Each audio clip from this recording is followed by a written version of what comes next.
Welcome to Breaking Bags, episode number 3. This is the Hasegawa 1 in 72 scale CMV-22 Bravo or B Osprey of the United States Navy. Now, I've had my eye on this. I've built the Marine Corps version of this kit a number of times. It's a very nice kit. You do have to watch out for how you handle the underside of the fuselage when you buy it. Other than that, or build it, other than that, it goes together wonderfully. But one of the reasons I wanted this kit is because the Navy version has larger sponsons right here and a couple other changes. And so I wanted to see how Hasegawa treated that in this kit, because I was wondering if they were just going to market it with a nice pretty picture on the front of it. They were going to market it as a CMV-22 and then turn around and tell me, well, it's not really done right.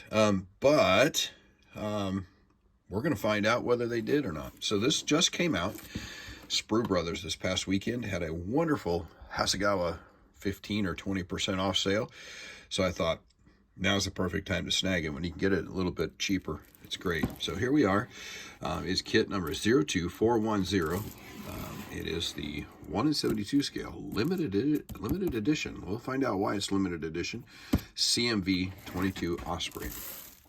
Now, I will admit that I've opened this up and took a very quick glance, but really nothing more than a quick glance at it, so I don't know all my answers yet, but here we go. So, typical Hasegawa instructions, multi-page pull-out type of situation. Looks to me like the markings are and the instructions are exactly what we would look for out of Hasegawa. They look very familiar from other times I've built the kit. You start with all the interior pieces, which, by the way, the cargo ramp on the back of the Marine Corps version doesn't come down. It's actually sealed. So even though there's a lot of open space in there, the folks at the aftermarket folks, which they've never come out with one, the aftermarket folks could go crazy in there. They probably won't because it's 1 in 72 scale. But I do know that the cockpit is a wonderful cockpit, and you can see a lot of that during the build process. So put those together. We move to the wings and the tail pieces, and it does have flaps you can position up and down. Here you go with the cargo door. It's a one-piece cargo door. Now this one here is an area that is different on this particular kit from the Marine Corps versions. So let's take a look at this. So opening holes for an MA1 mounting. Now MA typically means with Hasegawa that you have photo etch type of parts in here. So it's looking to me like there's some photo etch parts for an antenna that goes on here, which again, this is good because that's a difference in the CMV-22 Bravo, is this antenna that goes across there. And to be honest with you, questioning now whether it's actually an antenna. I always thought it was an antenna, but looking at it, it almost looks like it's something else. We'll just call it an antenna until I know better and start studying on the real thing. All right, so moving back over here again, these are CMV-22 specifics pieces, and it's looking like we have the new sponsons that I was concerned about. So that would have been the biggest visual piece that's different between the Navy and the Marine Corps and the Air Force versions. So the Navy has a bigger sponson that goes on the front where you have extra fuel for that. Looks like the refueling probe in the flying position, which means it's closed, it's retracted. These nice blades on here for the engines. Marine Corps version, you can position them however you want. Here we go, finishing up the cockpit as the last part, and then the engines go on. So yeah, yep, there you go. There's the antenna going across there. So it does look like the only downside of this is there are no squadron markings on this. Even though it says VRM 30 and VRM 50, I don't see any actual like cool squadron markings on the back of it, so that's all right.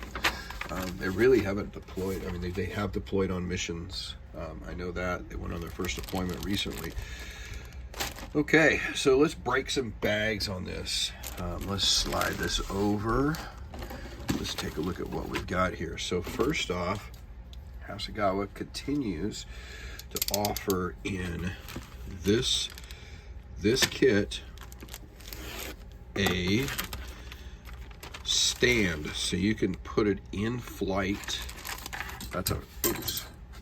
That's never good when you drop the nice clear parts for the canopy up on the floor. But anyway, the stand here, this nice clear stand, builds up very easily and is actually positionable. So you can put the aircraft in flight with a nice stand. That's a nice little touch.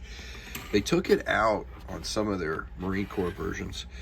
Here's the cockpit canopy and other windows, and they are crystal clear. They have nice little engravings around there, so you can easily put in masks or create your own masks to look at that. So that looks really nice. And then inside that same bag are these polycap type of things, and I'm betting that these go in the engine nacelles, so you can maneuver and position the engine nacelles however you see fit.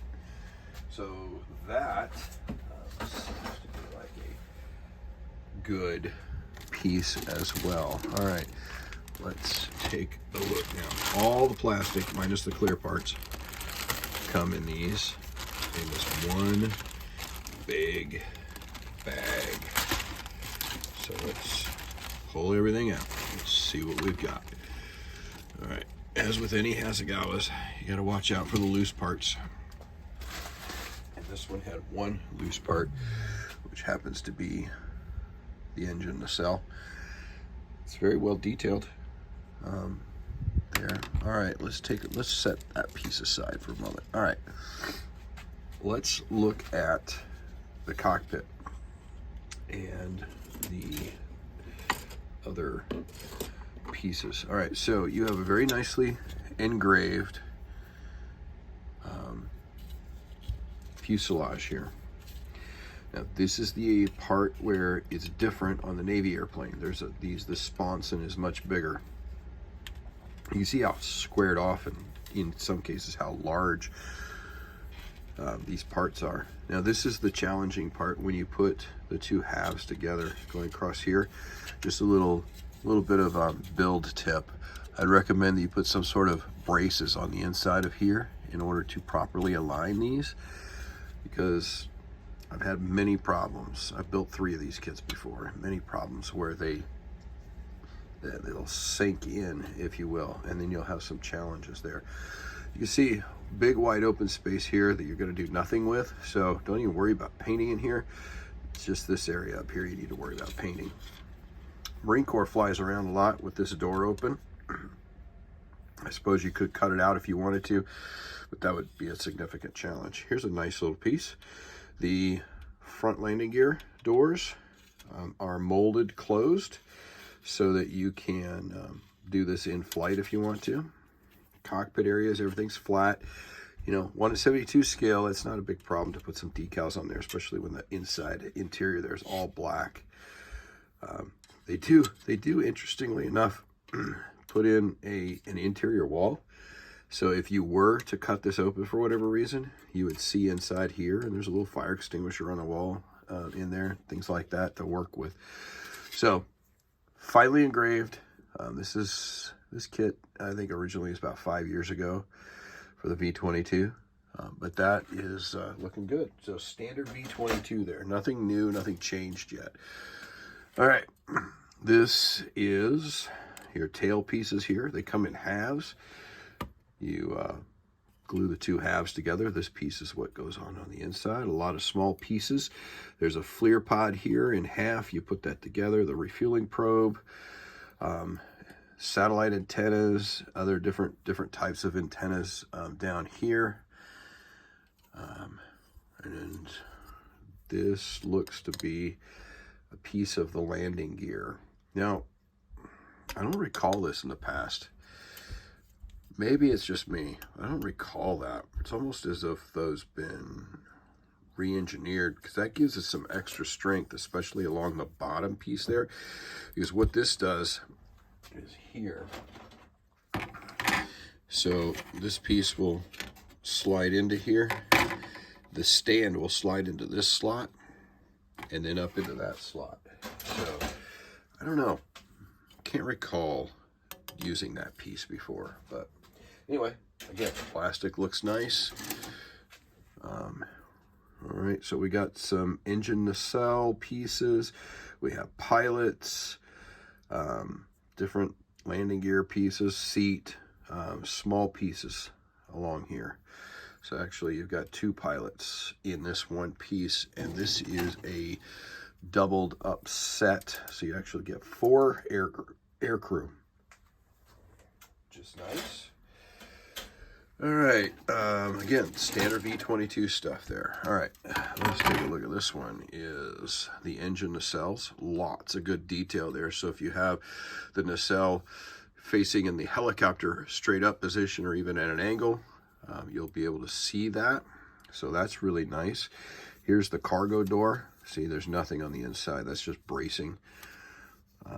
Here's pieces for the engine nacelles as well. So there's some nice little detail on there. Again, 1/72 scale, nothing huge, but at the same time, really looks decent. Here's your front cockpit. Now there's a lot of CRTs in there, but there's also some raised panel pieces there. And this is also raised, which is gonna go above the pilot center console. So you have a combination of decals on the side consoles, but the front and the top there is a raised panel line. Here are your prop blades. You get two sets, of course, one for each side. The one challenge when I built this was getting, they have these in halves, sort of, kind of, or take this piece, put it on there kind of deal. And that left a gap right here that you needed to fill or play with. It's not huge, it's not a big deal, but at the same time, it's just, why can't we just build them together and go that route? They do actually give you 8 blades. 1, 2, 3, 4, 5, 6, 7, 8. Guess what? This is a 6-bladed scenario. So I don't know why they give you the extra blades. They're not different, but they do give you the 8-blade option, if you will. And on the Marine Corps version, let's see what they've got here. On the Marine Corps version, they actually show you how to fold the blades up for stowage, and also the centerline piece for stowage. It doesn't look like they do that here. So just so you're aware, on these Ospreys, so when they're sitting on a carrier deck or something, the blades can all fold so they're pointing in, and then the entire wing rotates and lifts and kind of sits with the body. So as it's stowed on deck, you don't have the whole wing length to deal with. You only have that piece. Go take a look at a picture out there. You'll see what I'm talking about. You can really stack these things next to one another. On the Marine Corps birds, when you're on the LHAs and LHDs and things like that, that's really very useful. So here's the wings. You have little vortices on here, very well done. The underside of the wings, the flaps, and here's the underside of the tail. So again, very well done. Now, that leaves us with 2 key pieces left. What do we have missing that makes us a Navy bird? Well, here's a nice piece of resin. 2 pieces of resin for the sponsons here. I think from what I saw on the, yeah, these just fit. I'd have to play around with them a little bit to see how they fit perfectly, but they just fit on top of there. Of course, you know, requires taking them all off. There we go. More like that. They fit on top of there as caps. So that will be really, really easy to deploy. It's a nice resin. I mean, there's no detail on it, and there's no need for detail, but it's a nice smooth resin. This is not a, I mean, I don't even know if it's 3D printed. I don't think, you know, it almost feels, yeah, it's resin, but it almost feels like plastic. Now, the other thing I was looking for are the photo etch parts. And there they are. I'm not going to break the bag on this one because I don't want to mess it up. But here's the photo etch parts. A very thin antenna that runs across there. So, very nice. All right, so what do I think? I think you got yourself a Navy CMV-22 Bravo. I was worried when I opened this up that I was going to have nothing more than a Marine Corps version with different markings on it. And that's not what we have. We have the Navy CMV-22. We have a very generic Navy CMV-22, so hopefully somebody will come out with some new decals with some squadron markings like rawhides or something like that. But this will be a great start. And I do really like the color scheme with the white over gray. I saw some of these flying around in San Diego out of North Island last summer when I was visiting San Diego on business. Again, a positive piece of traveling around all the time. So you get to see some interesting things in interesting places. And I was in San Diego and got to see that. So I got to see a couple of them buzzing around San Diego Bay. And they're interesting airplanes. I do like that white over gray color. So there we go. That is the CMV-22 Bravo from Hasegawa. It does have extra resin parts in it and photo etch parts. Not many, but it does have what it needs to make it what it's supposed to be and what it's advertised to be. So congratulations to Hasegawa. Maybe a build will come.